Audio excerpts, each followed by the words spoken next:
Hola, mi nombre es Michael y esta es la continuación del tutorial de Visual C Sharp 2010 usando la versión Express de Visual Studio.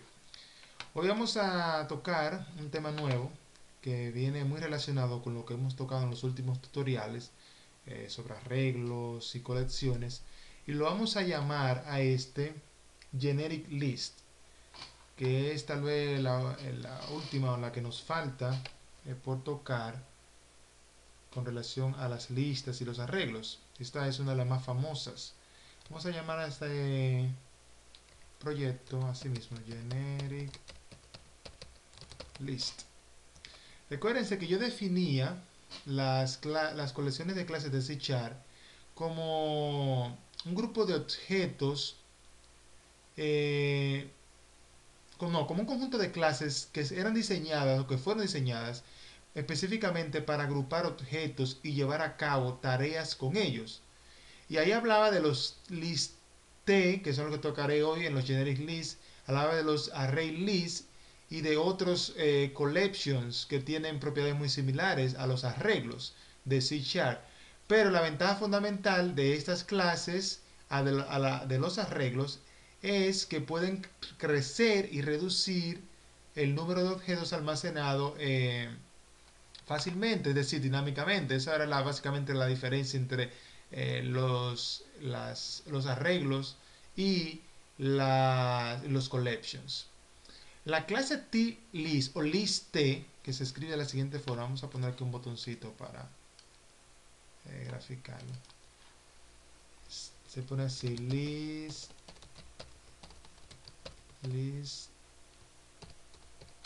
T, que básicamente representa una lista de tipos, y por tipo quiere decir cualquier tipo.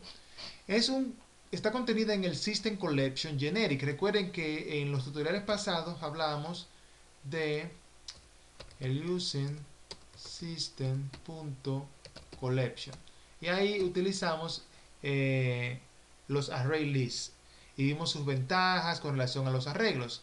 Hoy en este, o no hoy, sino en esta sesión de tutoriales que voy a estar impartiendo sobre los generic lists, vamos a hablar, o yo les voy a explicar una de las desventajas que no mencioné cuando lo trataba y que es importante que la conozcamos. Y eso va a dar traste o al pie con el conocimiento del liste y de la ventaja que tiene el liste, lo bueno que es con relación a los demás ya existentes y por qué se usa tanto, porque una vez uno lo conoce, uno se enamora de él y quiere siempre usarlo. Eh, Vamos entonces a venir aquí y agregar las clases que teníamos en el tutorial pasado. Quiero utilizar este también tutorial para enseñar a hacer esa exportación de clases ya existentes para no tener que tanto escribir. Cuando hablábamos de clase al principio y de programación orientada a objetos, hablábamos de que una de las ventajas cuando uno crea una clase es que uno la puede reutilizar en otros programas. Por ejemplo, ahora voy a hacer el Generative List y tengo una clase por ahí. Me voy aquí, le doy right click y en vez de decir add class, le digo new existing item. Y entre existing item simplemente yo hago una búsqueda de dónde está esa clase. Por ejemplo, aquí tengo la clase películas, que es la nueva clase, y la clase vehículos, que es la clase vieja que yo tenía anteriormente cuando usamos los ejemplos, cuando creamos los ejemplos de arreglos y de array list. Vamos a decirle add. Y automáticamente tenemos aquí tanto la clase vehículo, en la aquí, que es básicamente un método que nos muestra un mensajito, y la clase película, que es casi igual, lo mismo, lo único que cambia aquí las propiedades y cambia un poco el mensaje, pero básicamente lo mismo. Pero ya tenemos esas dos clases aquí funcionando sin ningún problema. Ahora, si venimos aquí al formulario, recuerden que para nosotros instanciar la clase y crear el objeto, simplemente decimos el nombre de la clase. Por ejemplo, aquí películas, espacio, y aquí escribimos lo que queremos escribir. Así funciona esto. Este señor películas, para eso tiene que tener el mismo nombre que tenemos en el proyecto. Si no, no vamos a poder verlo. Tengan eso presente porque a veces queremos un nombre. De hecho, vamos a crear aquí, vamos a decir que cuando yo creé el proyecto, lo decidí llamar, decirle new ya dejarlo así mismo, Windows Forms Application. Ese va a ser el namespace que va a recibir las clases de ese proyecto. Vamos a agregar un botón. Esto es muy importante conocerlo y por eso voy a hacer una pausa aquí para explicarlo. Si nosotros venimos aquí, el namespace, que es lo que yo le decía antes, que es básicamente como el apellido de las clases, es Windows Form Application 1. Entonces, si yo vengo y agrego las dos clases existing items, de la que hablamos hace un segundito, está en el desktop, new folder, vehículos y películas, la agrego, se va a agregar sin ningún problema. Ahora, si yo trato de llamar a vehículos aquí para crear mi objeto, es decir, instanciar la clase, no lo voy a ver. No se ve ahí nada que tenga VH. Si llamo películas, tampoco. Películas, tampoco. ¿Cuál es la razón? Lo que le acabo de explicar es que estos señoritos que están acá tienen un namespace diferente, un apellido diferente, no pertenecen a la misma raza, si ustedes lo quieren ver desde ese punto de vista. Entonces, ¿qué es lo que hay que hacer para resolver ese problema? Bueno, tenemos dos opciones. O le ponemos este nombre a este señor, o le ponemos el nombre de este señor o su apellido a estos señoritos. Cualquiera de las dos funciona. Vamos a hacerlo al revés, para que ustedes vean que una de las facilidades que nos brinda el IDE cuando hacemos esto. Vamos a copiar este señor generic list y vamos a ponerlo aquí. Vamos a decirle, mira, yo te voy a llamar, tu apellido va a ser este. El sistema tenía ese nombre en muchos lugares. Si ustedes hacen control C y control F y lo buscan en toda la solución, ustedes van a encontrar que eso application aparece en muchos lugares. Está en muchos lugares, en todos lados aparece ese nombre, en archivos que ustedes no han usado todavía. Entonces, ¿qué es lo que nos brinda el IDE? Nos brinda lo siguiente, nos brinda que si nosotros queremos renombrarlo, para que nosotros no tengamos que ir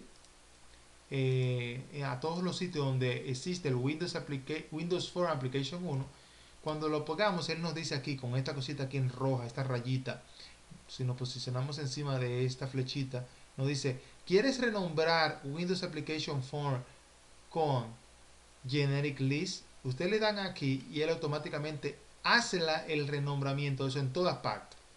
Y ya el programa tiene como apellido Generic List. Entonces, como estas clases son apellido Generic List, si las queremos instanciar y crear un objeto, digamos esa película, ahí tenemos películas. Si quisiéramos llamar a, vamos a decir, vehículos, sin ningún problema. Así funciona esto y bueno que lo tengan presente porque a veces, o más de una vez, van a necesitar exportar una clase, porque ese es el fin, ¿no? Reutilizarla. Pero si la clase viene con un namespace diferente del proyecto que ustedes estén trabajando, entonces puede venir el problema. Por eso es bueno que sepan que hay que hacer eso. De lo contrario, no van a poder ver la clase. Y te van a decir, acá, pero ¿por qué no la veo? La tengo aquí en el proyecto. Simplemente porque el apellido no coincide. Vamos a cerrar esto. Eso simplemente fue una pausa para explicar esa parte. Y como el tiempo siempre nos traiciona, vamos a crear solamente el proyecto rapidito y dejar esto pendiente para el próximo video. Generic list.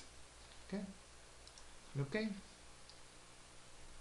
Y en el generic list, como el ejemplo anterior, vamos a tener un botón y vamos a tener un listbox.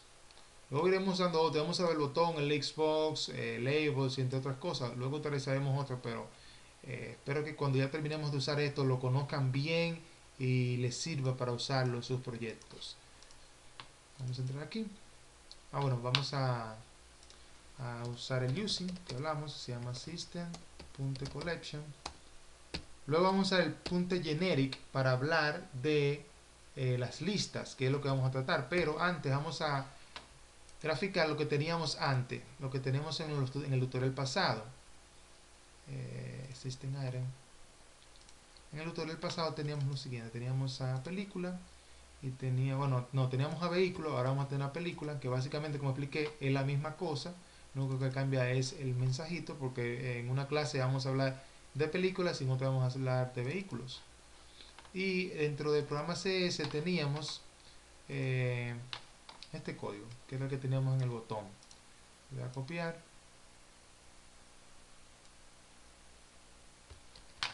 y voy a venir aquí al botón y le voy a decir que se pegue. Eso es lo que teníamos anteriormente, donde explicábamos las ventajas del array list. Carajo, voy a tener que borrar esta sección aquí para no repetir. Donde explicábamos las ventajas del array list. Básicamente hablábamos de que no teníamos que declarar el tamaño, de que podríamos agregar o remover uno de sus miembros dinámicamente, entre otras cosas. Vamos a ponerlo a correr a ver si funciona. Y perfecto, ahí funciona como lo teníamos anteriormente. Eso lo vamos a ampliar un poquito para que se vea un poquito más amplio como la vez pasada y con otro color. Pero, ¿dónde está el problema de esto? Lo vamos a ver en la clase que viene. ¿Por qué esto tiene una limitante? Mientras usamos una sola clase, como el caso de película, es decir, un solo tipo de dato, que un solo tipo de dato, que en este caso era vehículos, no había ningún problema. Todo funcionaba bien. Pero si ahora queremos reportar en este mensaje aquí nuestras películas, es decir, que aquí cuando lo corramos se reporten las películas en nuestro reporte, vamos a tener un problema. Lo vamos a ver en la clase, en el próximo video, y después que veamos eso, veamos el problema, la posible solución, vamos entonces a comenzar a tratar lo que son las listas. Saludos, recomienden el canal y cualquier duda me la dejan aquí mismo. Bye.